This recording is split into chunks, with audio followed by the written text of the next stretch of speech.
Hello, everyone. Happy Tuesday. Hope everybody is doing well. For today's music meditation, I'm actually going to do something a little bit different.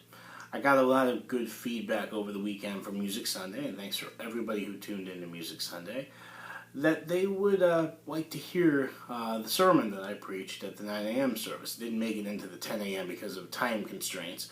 So what I'm actually going to do is I'm going to give you that sermon right now so you can hear the full message, and then I hope that if you haven't yet, you take a look at the online service that's up on YouTube to kind of just see how all these ideas came together. So with that, would you pray with me? God, guide us in these unprecedented times and show us how to thrive. Amen. Here yesterday, today, and tomorrow. That was the slogan on the A1 Toyota billboard that used to be visible on the southbound side of the Merritt Parkway something like 3 or 4 years ago. As one who frequently traveled in that direction, I grew accustomed to seeing it day after day. The billboard paid homage to the generations of the family who managed the dealership. Interestingly, I went to elementary school with one of the grandsons, and that's how we ended up getting hooked up with buying a car from them and all that sort of stuff, but that's a story for another day. Like the dealership, our church has a long and rich history, spanning nearly 400 years. And music has been a prominent component of worship and community life in Milford for nearly all of that time. And when analyzing some of the great moments in music history, it's really interesting to consider that the church was actually standing during many of them. Consider that in 1639, William Byrd and Claudio Monteverdi were reaching the end of their careers, and Monteverdi is considered to be one of the composer bridges between the Renaissance and the Baroque. The great organ master Dietrich Buxtehude was just being born, so he hadn't done anything yet, and we were still a good 40 years before Vivaldi, and nearly 50 years before Bach and Handel. Much of the most beloved music that we've performed in concert over the years here, such as the Handel Messiah, Bach B minor Mass, Mozart Requiem, Vivaldi Gloria, they were actually written at a time where this church was standing, and that's a remarkable longevity. The history of the music ministry at First Church has some highlights of its own. If you view the 10 a.m. service, and that's the service that's up on YouTube right now, you'll see that we made a video detailing some of the things you may or may not have known about the ministry through the years. For example, you may or may not be aware that the pipe organ used to be in the front of the sanctuary. The archway had the pipes, and there was a big facade you'll see a picture online. The choir loft was behind a wall separating the clergy from the choir. The organ was back there as well. And on the other side of the wall, the clergy would preside over the service from there. You may or may not be aware that the space behind the current organ wind chest, that's the part where all the pipes are, served as the handbell choir rehearsal room. We unfortunately didn't have too many pictures of that. And you may or may not be aware once that the entire first floor of the church used to be served as a gymnasium. The middle floor didn't exist yet. The ceilings go all the way up to the choir room. And that gym was, in the middle of that gym was a large stage. And some great musical theater productions were performed right on that stage. The ripples of great music made here at First Church have extended far beyond our walls. Our performances over the years have led to collaborations which have facilitated intersections of countless great musicians, singers, and instrumentalists alike.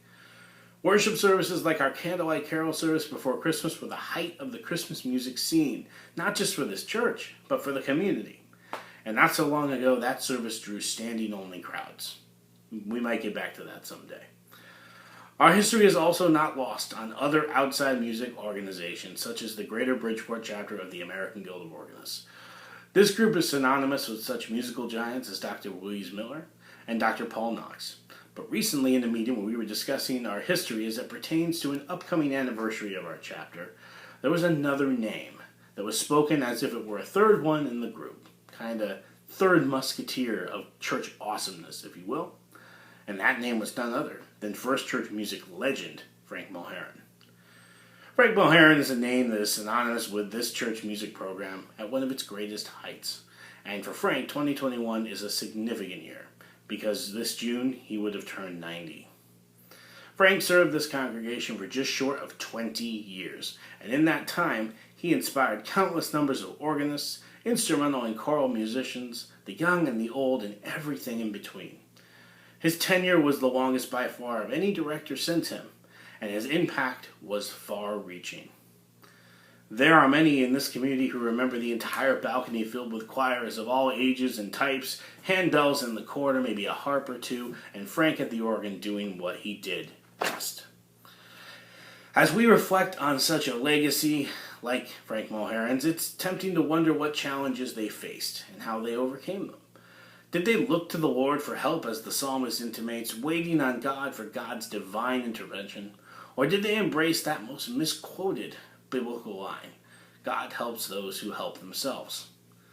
Well, unfortunately, we can't commune with the dead.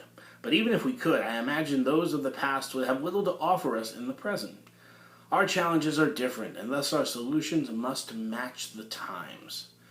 But the one approach that's never failed is faith. Faith worked then, faith works now, and faith will work again. God is the Alpha and the Omega, and will see us through everything from this age and on into the next. It's faith that's seen us, the music ministry, through this difficult and unprecedented year. It's faith that's inspired us to be innovative and to thrive under circumstances that have hit us particularly hard. How might we sing during this pandemic when singing is the most dangerous way to transmit the virus? How might we gather to make music together when the very gatherings we crave could be the focal points of a dangerous infection? How do we continue to minister God's good news through music when avenues to do so are blocked at every seemingly turn? Well, the music ministry found a way. It was far from ideal, but it meant we could continue fulfilling the mission that is painted on the choir room wall. It was far from what we could have imagined it being, but instead of folding in a corner in despair, God helped us to embrace a new reality. One where we make connections online, and one where by working apart, we're actually working together. I want to again point you to the online service where you can watch a short video on the makings of a virtual anthem. I might hope that Paul would remark about us that we've never lost heart. So after ringing and singing online all year, where do we go from here? Well, we're choosing to see this transitional time to new normal. Rather than looking back, we are looking forward. And that will bring us into a post-pandemic world that will be both similar and different to the one that ended in March of 2020. There will be some things that are the same, there will be some things that are greatly changed, and there will be some things that are gone forever. Our worship will look very different in the fall, even though we've been able to return to full in person, even though we might be able to return to full in person. One thing that wasn't there before was live streaming our services so that our online audiences can continue to partake. The greatest silver lining of this pandemic is who we've been able to connect with online, and we don't want to lose those connections, even as we move back indoors and we embrace live indoor worship again. The music ministry will still have copyright challenges to tackle because anything we put online, choir anthems or the like, are subject to this type of head-scratching scrutiny. In some ways, I feel our work has barely begun. But as we look forward through the ages, know that music will be here to be part of your spiritual guide, and we will lead you into our bright future by our example. While we have shown innovative excellence this year by working online, it clearly doesn't replace the real thing, the actual music made together.